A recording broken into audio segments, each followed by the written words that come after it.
ya, maksudnya kita bisa sebenarnya kan ini kan mungkin tanda kutip "simple" ya, kita cuman ngomongin tanda kutip juga ya, cuman maksudnya remoteness gimana sih ke pembangunan wilayah kan gitu ya. Tapi kan sebenarnya untuk dalam konteks Indonesia ini kan seharusnya bisa memberikan insight yang meaningful lah gitu ya dengan apa yang Wildan kerjakan ini gitu ya. Nah jadi, apa namanya, saya ada beberapa, apa namanya, mungkin pertanyaan ya gitu ya dan mungkin minta penjelasan atau konfirmasi lah ke Wildan. Tapi sebelum itu mungkin ya beberapa mungkin terkait hal-hal yang sifatnya apa ya, secara penulisan nanti ya mungkin Wildan perlu, tekankan lagi tuh yang tadi apa, terkait dengan kontribusi atau gap yang pengen Wildan isi itu kan tadi ya levelnya lebih mikro dan segala macam. Nah itu mungkin perlu juga ditambahkan reason-nya gitu. Kenapa sih kalau saya bergeraknya di level yang lebih mikro tuh insight apa tadi loh yang memang bisa diberikan atau apa sih yang membedakan kalau saya bicara di level ini dibandingkan dengan yang existing adanya di makro secara agregat gitu. Jadi kan ada implikasi apa sih ke situ itu mungkin perlu diperkuat gitu ya. Terus kemudian di theoretical framework-nya itu menurut saya masih cukup singkat gitu ya, maksudnya yang harusnya di-highlight itu jadi kalau kalau kita sekilas kan, oh theoretical framework gitu judulnya, tapi kan itu hanya beberapa, paragraf mungkin ya. Nah, itu tidak menangkap apa sih essence yang menjadi, landasan Wildan nih loh dalam menjelaskan. Nah, apalagi kan Wildan tuh menyebutkan tentang new economy geografinya si Krugman ya, ada core, ada very-very gitu kan. Nah, ini bagaimana Wildan mengkoneksikan teori ini itu dengan apa yang Wildan kerjakan tadi loh. Kan Wildan mungkin kita bisa bilang bahwa di kita mungkin core-nya adalah Jawa gitu, tapi veri-verinya mungkin daerah-daerah lain yang ada di luar Jawa. Nah, bagaimana mengkonteskan si NEG ini ya, si teorinya Krugman ini ke dalam konteks yang Wildan sedang kerjakan itu mungkin nanti perlu di dielaborasi gitu ya. Oke, nah kemudian sisanya adalah saya mau bertanya gitu ya. Kan di sini, apa namanya, asumsi speed-nya yang Wildan pakai itu kan 60 kilometer per jam ya, karena memang menggunakan jalan nasional gitu ya. Nah, menurut Wildan apakah, apa ya, eee, kayaknya kan nggak semua jalan itu akan bisa rata sekencang itu ya, apalagi kalau kita di Indonesia ya, di mana mungkin ada jalan-jalan yang ya, dengan kondisi jalannya itu tidak mulus dan apa, sehingga, ya mungkin ya bisa menjalan 40, 50 sih oke gitu. Jadi gimana nih menjelaskan, apa ya, mengargumenkan apakah 60 kilometer per jam tuh nggak ketinggian ya, apa nggak terlalu optimis? Itu Wildan Wildan menjawabnya gimana?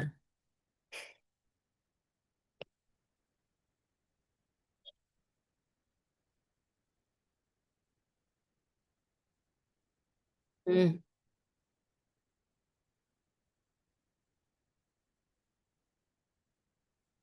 mhm.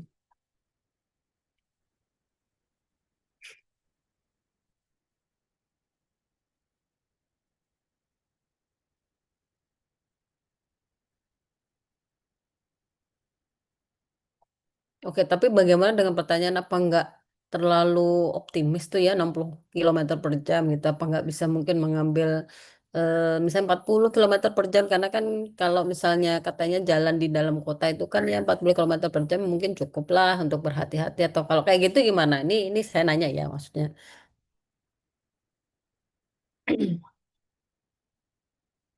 Mmm,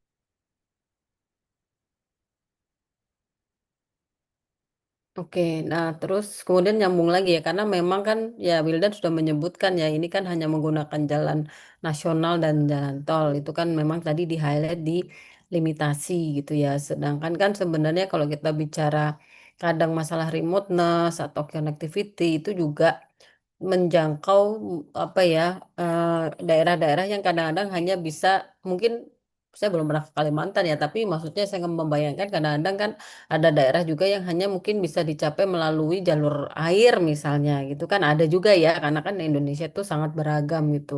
Nah, itu kan kalau misalnya ya dengan kondisi seperti itu dan mengambil limitasi seperti itu menurut Wildan gitu, apakah kira-kira akan ada implikasi nggak misalnya ke pengukuran mungkin ya apakah ada biasnya nanti di pengukuran variabel independennya mungkin atau mungkin sebenarnya variabel independennya itu ya ya ada caveatnya mungkin atau seperti apa menurut Wildan gitu.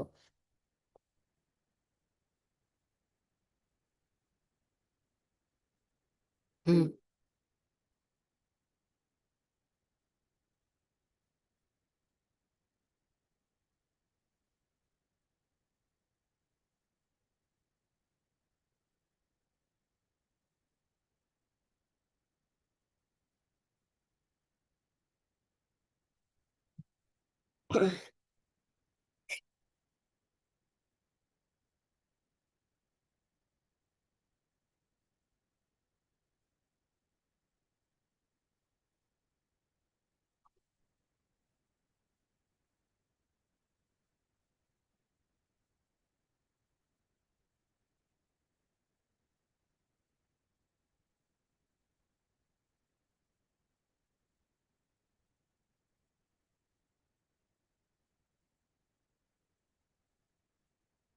Ya, tapi harus bisa dibuktikan dengan valid dong. Kalau misalnya kita bicara, misalnya kayak Wildan kan bicaranya pengukuran ya. Ini saya bisa buktikan loh bahwa ya dengan observasi yang sebanyak ini setidaknya kan mungkin yang mau Wildan katakan tuh hasilnya bisa kita generalisasi ya. Instead of mungkin masih ada yang belum terukur. Nah itu kan baru validasi lagi nih untuk mendukung argumennya Wildan ini gitu ya. Terus kemudian, nah kan di eh coba tabel apa deskriptif analisisnya tadi loh yang Wildan tunjukin. Nah, ini ini kan eh apa ya? Yang indeks max ini 93% dari 2014 ke. Nah, ini kan agak ekstrim ya. 93% tuh kan amat sangat besar. Nah, ini apakah memang apa ya? Terjadi sesuatu transformasi yang luar biasa itu ya atau memang ya karena ada data yang mungkin sebelumnya ada outlier atau apa di drop atau seperti apa ini kan angkanya kan agak fantastis ya maksudnya kalau kita ngelihat nih wow luar biasa banget nih dari 1000 sekian tinggal 99 terus kemudian kalau kita lihat di remoteness index-nya yang di Papua ini juga malah meningkat. Nah, ini apa yang bisa Wildan jelaskan ya kan dari 3 koma ya kan semakin besar berarti kan semakin lower accessibility tadi kan ya. Berarti kan market aksesnya berkurang gitu ya. Sedangkan mungkin ya maksudnya kalau kalau saya misal government mendengar inilah maksudnya apa? Saya membangun Papua tuh saya bangun jalan tuh misalnya kayak gitu gimana tuh melawan misalnya ada argumen ini benar nggak sih datanya kamu ngasih misalnya kayak gitu ya hitungannya benar nggak nah sama yang ya yang tadi loh yang ekstrim ini tadi ini kan agak ekstrim ya angka dari penurunan yang berapa nih 1000 berapa ke ini nah ini what happened gitu oh, yang mungkin Wildan bisa jelaskan.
Hmm.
Oke, nah tapi mungkin Wildan bisa nggak sih misalnya kan harusnya menjelaskan nggak pakai istilah teknis ya kan nggak semua orang tuh kan tahu aplikasi misalnya pakai JS nih ada QNet 1, 2 dan segala macam mungkin dia nggak kebayang gitu ya karena memang tidak tidak sebagai user gitu tapi kan sebagai orang yang bertanya kan mungkin kita butuh jawaban yang apa ya yang mungkin lebih manusia dengan bahasa Indonesia gitu yang secara intuitifnya apa sih gitu.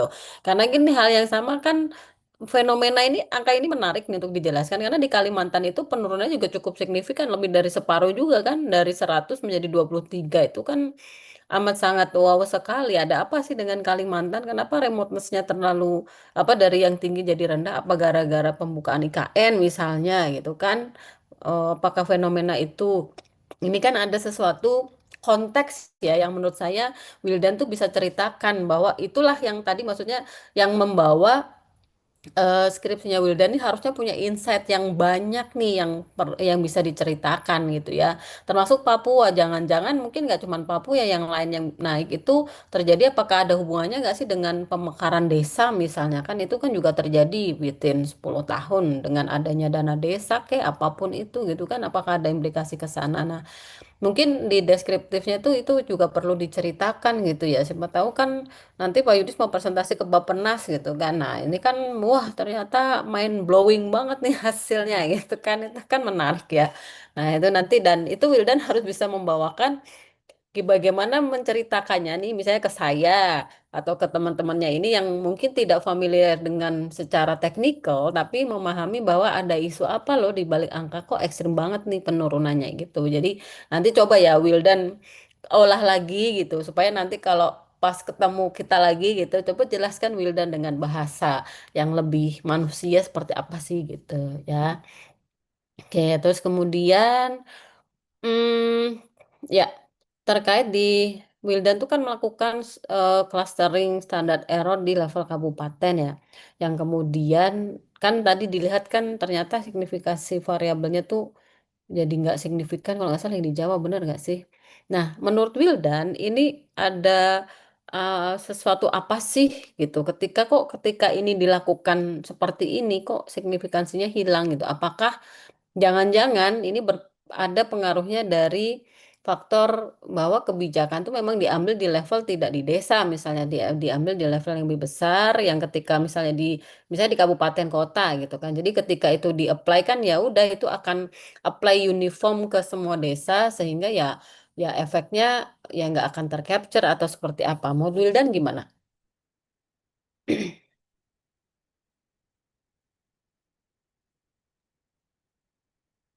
Hmm.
Oke, berarti kalau kayak gitu kan, apakah bisa kita simpulkan ya udah Jawa tuh nggak usah diapa-apain lagi deh, nggak usah bangun jalan, nggak usah ekspansi manufaktur lagi, dan nggak usah ngapa-ngapain Jawa tuh diemin aja deh gitu. Pokoknya nggak usah ada policy yang dilakukan di Jawa, lakukan aja di luar Jawa gitu. Apakah ini implikasinya seperti itu? Terus kemudian apakah gitu ya, misalnya ini kan tadi loh topiknya ini menarik, simpel tapi menarik gitu ya. Karena seharusnya ini banyak insight yang bisa kita dapat. Apakah hasilnya tuh hanya sesimpel bahwa eh ya apa ya Jawa tuh mungkin sudah diseconomies of scale atau sudah mengalami diminishing return whatever itu gitu ya. Sehingga memang harusnya kita beralih ke luar Jawa. Apakah memang sesimpel itu? Karena coba lihat kalau di eh, ke, apa kesimpulan atau apa tadi? Coba next next lagi. Nah, ini kan karena kan efeknya kan ternyata di luar Jawa bisa 2 kali lipat loh. Meskipun sebenarnya secara efek itu kan nggak besar ya, hanya 0,00 lah gitu. Itu kan ya apakah angka 0,00 itu juga kita bisa bilang untuk level desa ini ya kecil tapi ya considerate lah atau seperti apa gitu ya. Terus kemudian eh, yang terakhir mungkin adalah apa namanya ya terkait rekomendasi dan apa namanya ini mungkin tidak hanya terkait dengan limitasi untuk future research tapi juga apa sih policy implikasi dari yang Wildan dapatkan ini kan bicaranya kan banyak terkait extend ini nah dan kemudian cobalah ketika kita bicara di kesimpulan kemudian di rekomendasi bicara mungkin tadi ya kalau memang itu terkait metode mungkin disampaikan secara general gitu ya, tapi tidak menggunakan istilah spesifik yang mungkin ya reader tidak kecuali kita bicaranya di audiens yang memang spesifik ya mereka adalah orang-orang yang misalnya orang geografi yang memang sudah terpapar dengan JS dan segala macam. Mungkin itu Wildan sebelum kita ke Pak Yudis atau teman yang lain.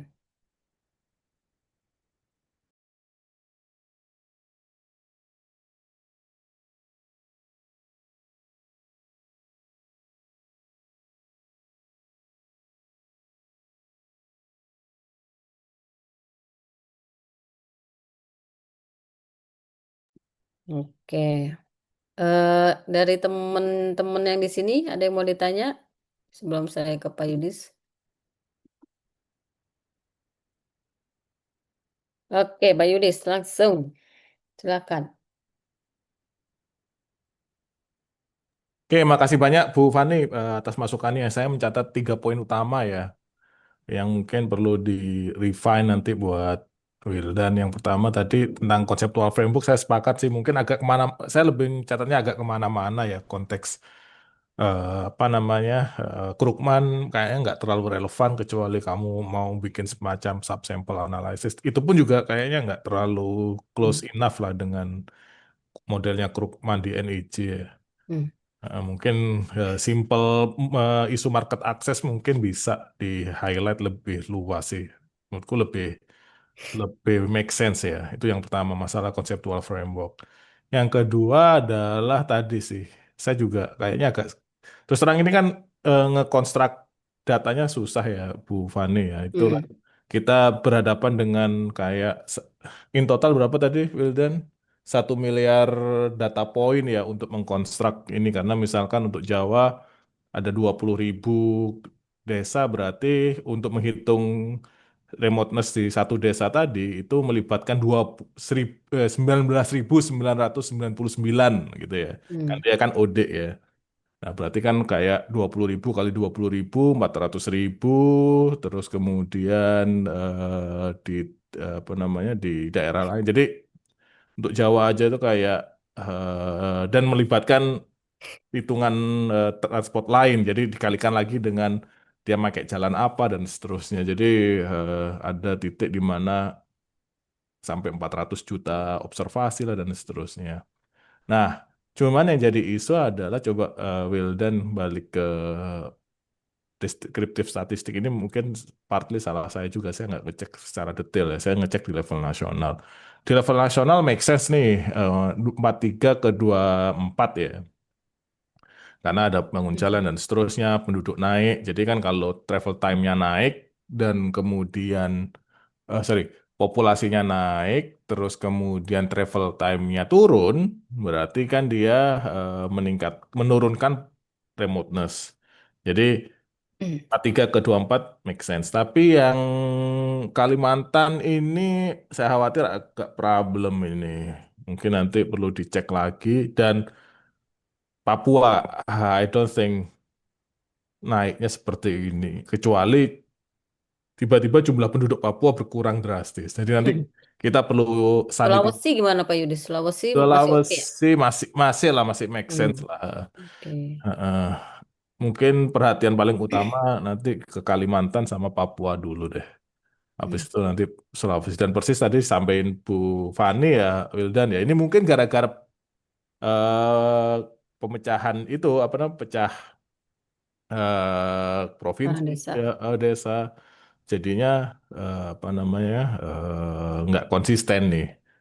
Jadi Hmm. itu yang aku bayangin, mungkin ada ketidakkonsistenan terutama mungkin di Kalimantan nih. Jadi perlu di refine sih. Cuman karena ini Kalimantan ini drastis turunnya, kalau misalkan itu cuma jadi 50 atau gimana, bisa jadi nanti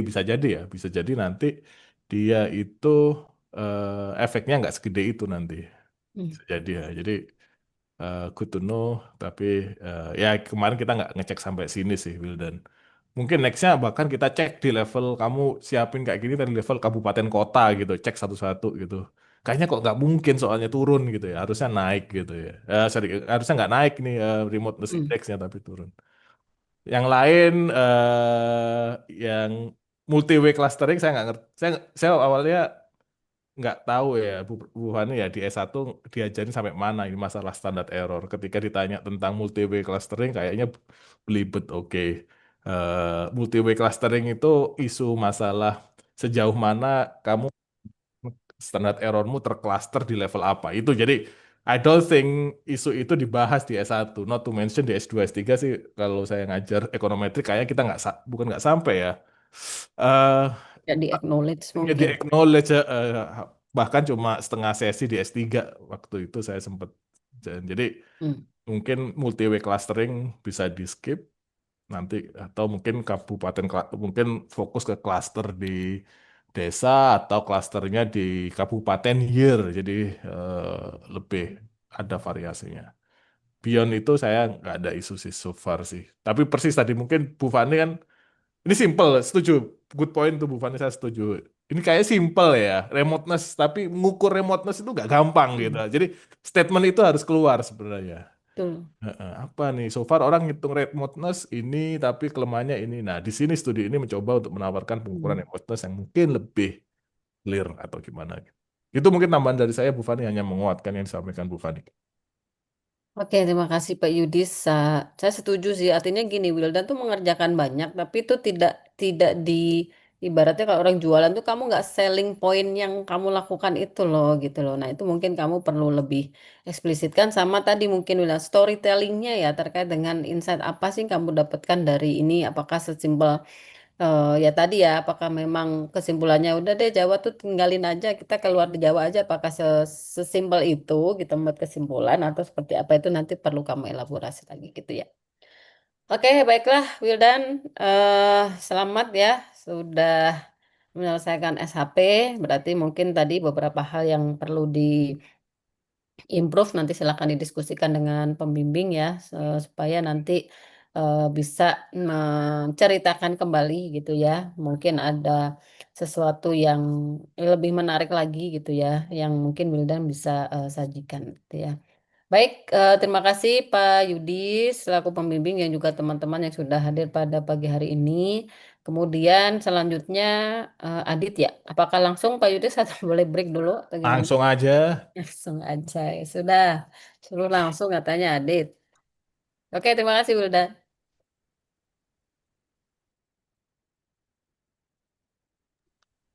Oke langsung ya Wildan salah. Adit ya jadi sama seperti Wildan tadi waktu presentasi maksimal ya maksimal 20 menit aja setelah itu kita bisa diskusi silakan.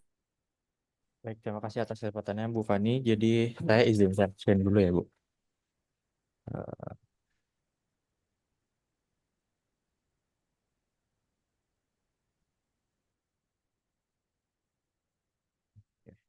Mungkin apakah sudah terlihat di layar, Ibu? Sudah. Oke, baik. Saya mulai. Sebelumnya selamat pagi Bu Irvani selaku dosen penguji dan juga Pak Yudis selaku dosen pembimbing. Juga teman-teman sudah menghadiri sesi SHPM pagi kali ini. Topik yang akan saya bahas kali ini adalah Does Ramatus Matter? Market Access and Structural Transformation of Villages in Indonesia. Oke, mungkin kita kembali sedikit membahas mengapa topik ini saya pilih gitu ya. Jadi di Indonesia saat ini itu sedang terjadi yang namanya structural transformation, yang mana itu menjadi salah satu tahap dari modern economic development. Nah, eh, apa sih itu structural transformation gitu ya? Structural transformation sendiri itu adalah perpindahan tenaga kerja yang mana yang awalnya itu berada di sektor yang kurang produktif pindah ke sektor yang lebih produktif gitu. Nah, kenapa kenapa ini bisa terjadi? Karena menurut Golin et al., Duarte and Restuccia, serta Macmillan menyebutkan bahwa sebuah negara yang sukses ataupun berkembang itu adalah negara yang berhasil meredius ketergantungan dari sektor agrikultur dan juga berpindah ke sektor non-agrikultur. Nah, tapi dalam structural transformation tersebut tentu ada beberapa hambatan. Salah satunya ada mobility, trade friction, ataupun access limitation. Nah, di Indonesia sendiri bagaimana kasusnya ataupun kondisinya? Jadi di Indonesia sendiri itu di Indonesia sendiri memiliki 17.380 pulau dengan 84.139 desa gitu ya menurut BPS, tetapi mengalami paradoks yang dimana eh, di Indonesia, total GDP yang dihasilkan oleh sektor agrikultur itu hanya sekitar 12,61%, sedangkan pekerjanya yang diserap oleh sektor ini adalah hampir 1/3-nya. Sehingga eh, dengan output yang terbatas, tetapi masih sangat tergantung pada sektor ini. Baik. Kemudian kita tentu bertanya kenapa eh, masih bergantung pada sektor ini gitu ya. Nah, salah satunya adalah konsep remoteness ataupun keterpencilan gitu. Nah, keterpencilan itu sendiri dapat dilihat dari salah satunya adalah dari akses darat. Nah, sedangkan akses darat di Indonesia sendiri ini masih beragam kondisi dan juga statusnya gitu ya. Di Indonesia sendiri pada tahun 2024 total jalan di Indonesia itu mencapai 539.524 kilometer dengan jumlah total jalan tol sepanjang 3.020 kilometer. Nah, tapi untuk tingkat kualitas jalannya itu masih sangat beragam. Ya, di sini beraspal dan tidak beraspal itu belum mencapai 3/4-nya ataupun 75%-nya itu belum sampai. Kemudian untuk kondisi baik, sedang, dan buruknya, kondisi baik ini hanya mencapai kurang lebih 55 hingga 60% saja dari total keseluruhan. Sehingga memang walaupun ada konektivitasnya, tetapi kualitasnya belum tentu sebaik itu. Nah, kemudian dari jalan tersebut kita tuh mau melihat apa sih gitu ya, kita mau melihat tiga aspek yaitu aksesibilitas, konektivitas, dan juga market integration atau integrasi pasar yang menggambarkan remotas itu sendiri. Nah, kemudian remotas itu sendiri merupakan menurut Boko gitu ya pada tahun 2016 dia menyebutkan bahwa kondisi di mana suatu tempat itu jauh dari eh, pusat pusat jasa ataupun dari pusat populasi yang bersifat dominan gitu. Nah, bukan hanya dalam bentuk akses jarak, tapi juga terhadap kesempatan dalam jasa ataupun konektivitasnya gitu. Nah, dari kondisi yang ada gitu ya, kenapa topik ini penting untuk dibahas gitu? Karena yang pertama, eh, keputusan ekonomi dan juga adopsi teknologi itu berdasarkan population weighted remoteness yang mana disebutkan juga dalam Boko yang tadi disebutkan bahwa itu menggambarkan market market potentially atau potensial market yang mungkin kita dapatkan gitu. Kedua adalah harga dan juga ketersediaan barang itu kan lebih cenderung relatif hmm, sensitif gitu ya. Kemudian yang ketiga adalah akses dan kualitas itu sangat mempengaruhi pertumbuhan dari sektor non agrikultural itu sendiri. Dan keempat, perpindahan dari suatu sektor itu membutuhkan cost yang tidak murah. Dan yang kelima adalah sektor-sektor yang terdiversifikasi ini merupakan bergantung pada market integration dan juga aktivitas pada kota-kota ataupun desa-desa yang kecil dan punya potensial tumbuh, sehingga menghasilkan resource creation yang mana di sini kita mau melihat apakah memang keterpencilan ataupun raponess ini akan berpengaruh terhadap tingkat perpindahan ataupun shifting dari agrikultur terhadap non agrikultur. Dan juga kita mau melihat apakah memang ketika sudah ada kontrol regional hasil akan sama atau tidak. Gitu. Selanjutnya kita berangkat ke theoretical framework-nya gitu ya. Mungkin di sini saya membagi menjadi tiga pokok ataupun tiga kamar utama. Yang pertama ada structural transformation and labor reallocation. Yang kedua ada spatial economics and market access, dan juga remoteness dan labor diversification. Nah, untuk yang pertama berdasarkan Lewis, Herendorf dan juga Golin itu menyebutkan bahwa sebuah movement ataupun shifting dari sektor itu ditentukan oleh adanya gaji ataupun produktivitas gaps itu sendiri. Nah, tapi memiliki beberapa constraint ataupun hambatan. Nah, itu apakah memang di suatu daerah itu ada lokernya, ada lowongan kerjanya atau tidak. Kemudian apakah market itu berfungsi dengan baik, dan juga ada kemauan dari labor mobility itu sendiri. Kemudian mekanismenya, kalau misalkan modern akses ataupun manufaktur sektor itu lebih dapat dijangkau oleh si pekerjanya, maka pekerja itu mayoritas akan berpindah. Tuh. Kemudian yang kedua adalah special economics dan market access.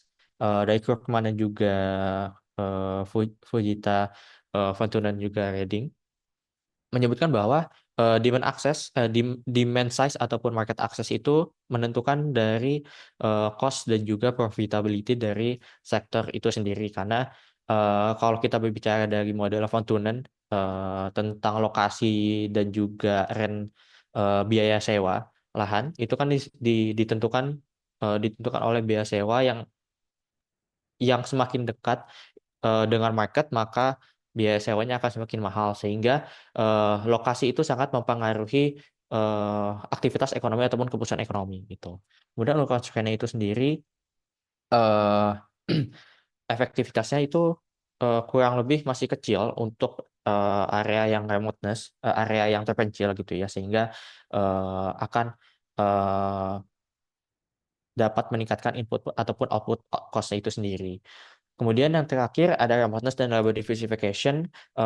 Kurang lebih ini sama, tapi lebih ke arah diversifikasinya. Jadi di sini ada yang namanya peripheral dan juga core region gitu ya. Jadi ini menciptakan self reinforcing, di mana kalau misalkan core region itu mendapatkan investasi ataupun namanya industrial itu masuk, sedangkan peripheral ataupun wilayah yang remote itu tidak ada, itu akan menciptakan sirkular yang berulang, yaitu ada low income, kemudian nantinya akan berdampak pada low investment, kemudian tidak ada diversifikasi, dan sehingga itu akan kembali lagi.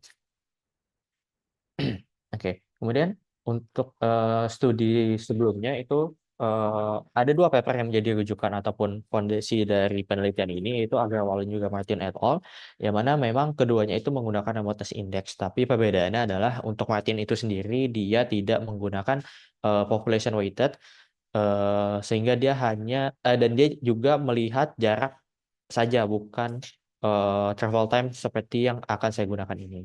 Kemudian untuk Agrawal et al. Itu sendiri dia menggunakan hub ataupun pusat pasar dalam satu kota, sehingga tidak mencakup desa-desa kecil di sekitarnya gitu. Nah, mungkin ada satu yang menarik perhatian di sini adalah dari Roderick di 2016 gitu ya. Dia bilang non agriculture itu perpindahan terhadap sektor non agriculture itu bukan berarti produktif transformation, karena dia menyebutkan adanya premature industrialization, sehingga eh, walaupun memang dia keluar dari agrikultur dan pindah non agrikultur, tapi apakah memang perpindahan itu ke sektor yang memang produktivitasnya juga baik gitu ya, atau yang low scale kayak misalkan perdagangan kelontong dan ataupun rumah makan yang ada eh, di Podes gitu. Kemudian untuk research gap yang saya miliki, yang pertama ada outcome-nya. Jadi dari studi yang saya temukan ini tuh fokusnya masih berdasarkan harga ataupun cost itu sendiri, kemudian market integration dan juga sifatnya masih household income. Kemudian untuk level analisisnya itu masih household level data, sehingga eh, belum ada tingkat desa ataupun agregat seperti data yang saya gunakan ini. Kemudian untuk measurement itu sendiri dia masih menggunakan distance ataupun jarak dan juga road presence ataupun keberadaan jalan itu sendiri. Tapi tidak melihat demand potential ataupun market dari population itu sendiri. Dan yang terakhir ada research fokusnya itu dari studi ini tuh melihat apakah cepat atau lambat gitu, bukan arahnya kemana gitu. Oke, mungkin untuk framework yang saya gunakan ini saya menggunakan LPM two-way fixed effect dengan interaksi island year, yang mana di sini untuk travel time sendiri saya dibangun dengan jalan tol, jalan nasional dan juga jarak Euclidean. Kemudian untuk market demand ataupun populasi itu sendiri untuk pembaginya, sehingga kita dapat melihat potensial market dari desa itu sendiri gitu. Kemudian untuk unobserved control-nya itu sendiri, saya menggunakan village fixed effect dan juga island dengan interaksi tahun.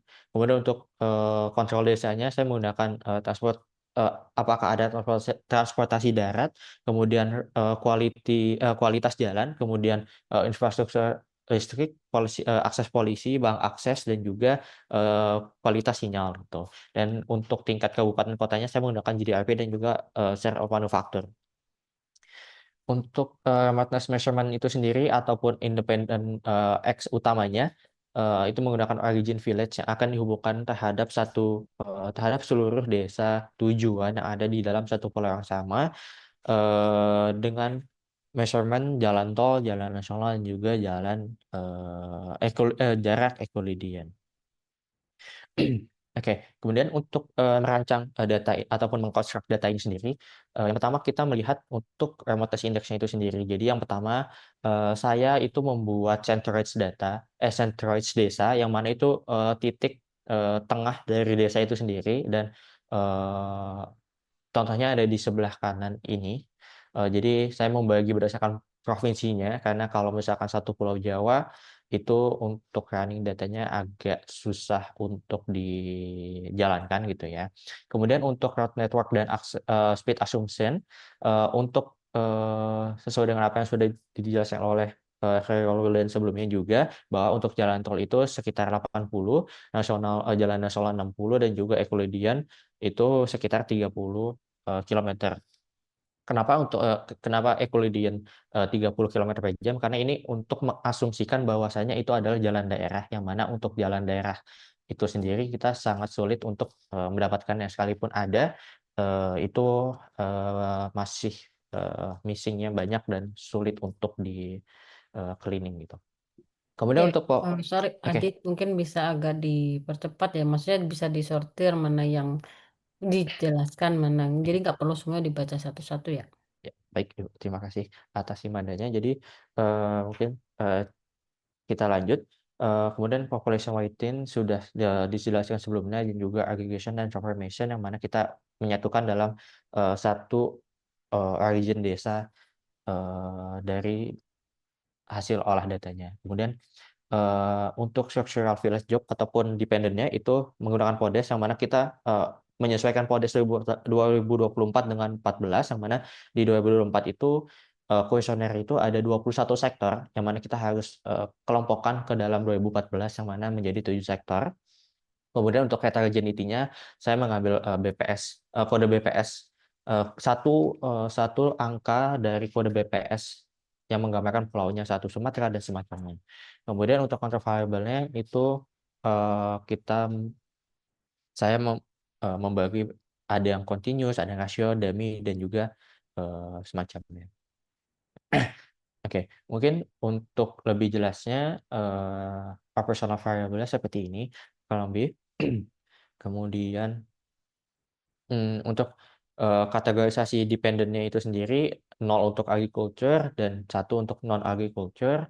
Kemudian analisisnya tingkat desa, tahunnya itu ada 2014 dan 2024. Untuk resource coverage-nya itu ada Sumatera, Jawa, Kalimantan, Sulawesi, Papua, Bali, dan Nusa Tenggara. Dan data ini didapatkan dari BPS, Kemenpu, dan juga Kemendagri. Oh, dan ini ada visualisasi untuk Pulau Jawanya saja, jadi mungkin agak dapat terbayang data yang digunakan gitu. Kemudian untuk deskriptif statistik, mungkin dari angka di sini yang dapat kita highlight itu ada dari remoteness index dan juga GDRP, yang mana remoteness index ini kan untuk min-nya itu 0,00007 dan juga max-nya itu 1463,769, yang mana itu rescue banget. Sehingga setelah ini saya menggunakan asin ataupun inverse hyperbolic inverse untuk remoteness index itu sendiri. Sedangkan untuk GDRP itu sendiri menggunakan ataupun saya mentransformasi sebagai ln. Oke. Kemudian untuk korelasi dan juga multicollinearity-nya untuk Mianviv-nya itu sendiri ada di angka 1,41 gitu ya. Jadi biasanya untuk threshold itu sendiri kan ada di angka 5. Jadi untuk keseluruhan datanya tidak ada korelasi dan juga tidak multicollinear. Kemudian untuk hasil yang saya dapatkan untuk main job itu sendiri gitu ya, hasil utama yang jadi bahan pembahasan dari topik ini adalah bahwasanya remoteness itu sendiri setiap peningkatan 1 unit remoteness itu akan menurunkan probabilitas sebuah desa memiliki pekerjaan non agriculture sebesar 0,006, sehingga atau dapat dibilang semakin dia remoteness, semakin dia memiliki pekerjaan sebagai pertanian ataupun agriculture gitu. Nah, kemudian di dalam hasil lainnya dapat dilihat dari sektor manufaktur gitu ya. Remoteness ini sendiri juga bersifat negatif, sehingga ketika adanya remoteness ataupun semakin terpencil sebuah desa gitu ya, maka probabilitas probabilitas sebuah desa memiliki pekerjaan utama dalam sektor manufaktur itu menurun 0,0158. Sehingga ini sesuai dengan hipotesis awal ataupun dugaan awal, yang mana ketika adanya transformation structure atau structural transformation gitu ya, yang mana manufaktur itu kan lebih produktif sehingga ada shifting. Tetapi ketika adanya akses yang sulit untuk dijangkau gitu ya, maka transformation structure itu tidak terjadi. Nah, mungkin kita dapat meng-highlight di sini di poin maksudnya di variabel 5 yaitu mining, yang mana ketika adanya remoteness itu meningkat, justru sebuah desa itu probabilitas sebuah desa memiliki pekerjaan utama dalam sektor mining ataupun pertambangan itu naik 0,00653, yang mana ini juga secara realita dapat masuk akal dikarenakan untuk sektor pertambangan kan juga lokasinya ada di lokasi yang jauh dari penduduk ataupun jauh dari lokasi-lokasi yang selayaknya gitu ya. Oke. Kemudian untuk interpretation highlight ini sendiri menyebutkan bahwa dari hasil yang ada gitu ya, memang data yang dihasilkan itu mendukung hipotesis yang ada, yaitu semakin remoteness maka semakin agriculture semakin tidak shifting, semakin tidak terjadi transformation struktural. Tapi yang perlu di-highlight adalah sektor-sektor yang berbasis sumber daya alam, dan juga di sini bisa dilihat trade dalam sini ataupun yang ada dalam Podes itu sendiri ialah rumah makan dan juga toko-toko kecil lainnya, sehingga perdagangan di sini ataupun perdagangan yang dimaksudkan dalam Podes itu sendiri adalah toko-toko yang seperti warung Madura, toko-toko sembako gitu. Jadi memang tidak tidak tidak produktif walaupun dia bersifat non agriculture. Oke, kemudian kemudian kita melihat ke arah heterogeneity analisisnya. Kita melihat Jawa dan non Jawa di sini terlihat perbedaan, yang mana kalau misalkan adanya satu peningkatan remoteness ataupun semakin sebuah desa itu terpencil gitu ya, maka desa tersebut memiliki probabilitas untuk non agri itu lebih rendah ataupun menurun, sehingga dia lebih cenderung untuk memiliki eh, agriculture gitu. Dan kebalikan di non Jawa itu justru semakin remoteness dia semakin non agri. Tapi bisa kita lihat juga bahwa seperti yang sudah disebutkan tadi, eh, sektor pertambangan dan juga trade ataupun penjualan ini, perdagangan itu sendiri menjadi penyebab bahwa kenapa ataupun arah dari shifting dari agri ke non agri itu sendiri. Tuh. Dan mungkin eh, karena di sini yang ditampilkan hanya main independent variable, salah satu kontrol yang mungkin eh, saya dapat highlight itu adalah share of manufacture, yang mana share manufaktur itu hasilnya terhadap main job itu negatif, sehingga semakin terindustrialisasi kabupaten ataupun kotanya, maka eh, probabilitas desa untuk memiliki pekerjaan non agrikultural itu semakin rendah. Nah, hal itu dapat dijelaskan dengan fenomena enclave ekonomi, yang mana ketika ada satu industrialisasi di satu daerah, maka daerah-daerah sekitarnya itu tidak mendapatkan hasilnya atau tidak mendapatkan spillover dan terisolasi gitu. Dan mungkin penjelasan sebelumnya ada yang terlewat gitu ya, di bagian manufaktur. Kenapa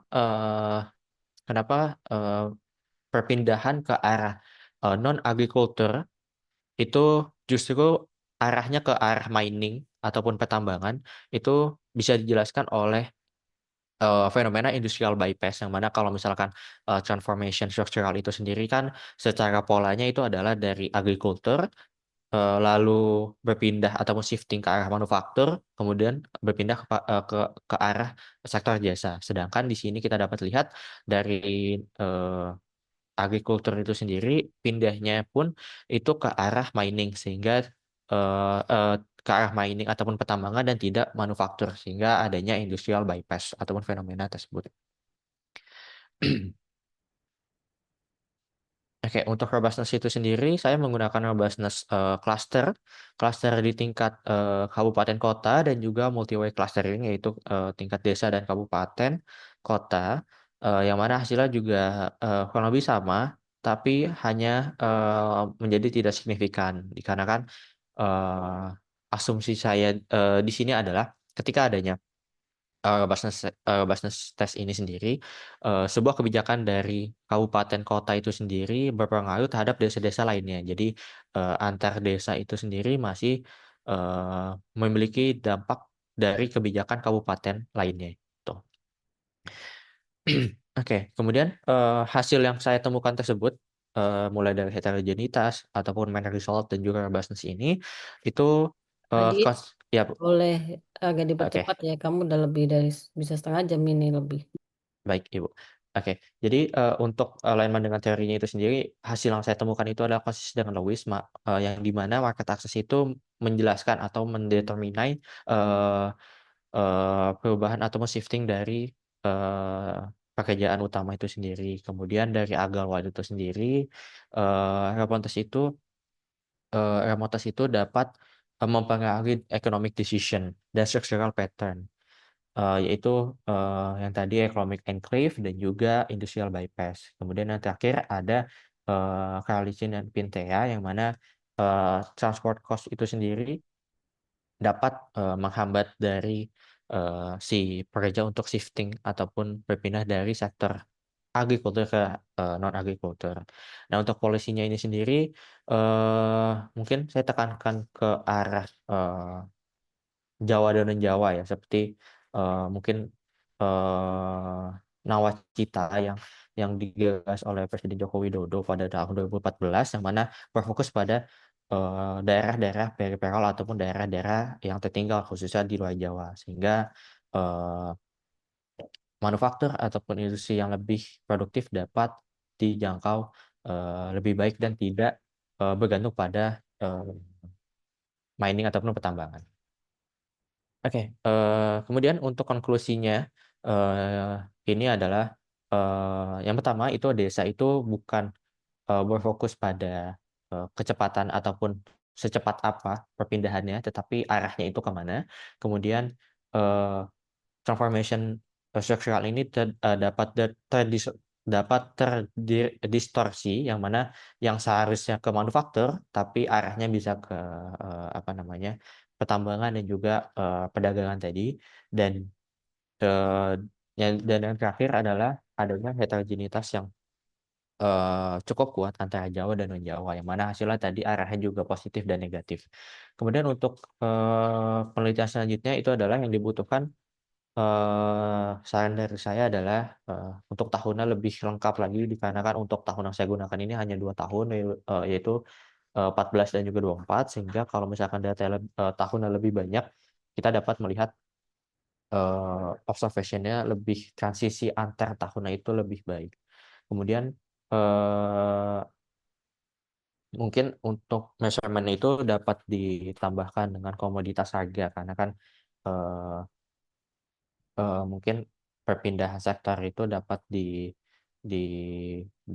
dijelaskan oleh harga juga. Salah satunya juga pertambangan juga. Mungkin karena harga pertambangan ataupun komoditas tambang itu lebih baik, maka lebih banyak menyerap tenaga kerja itu sendiri.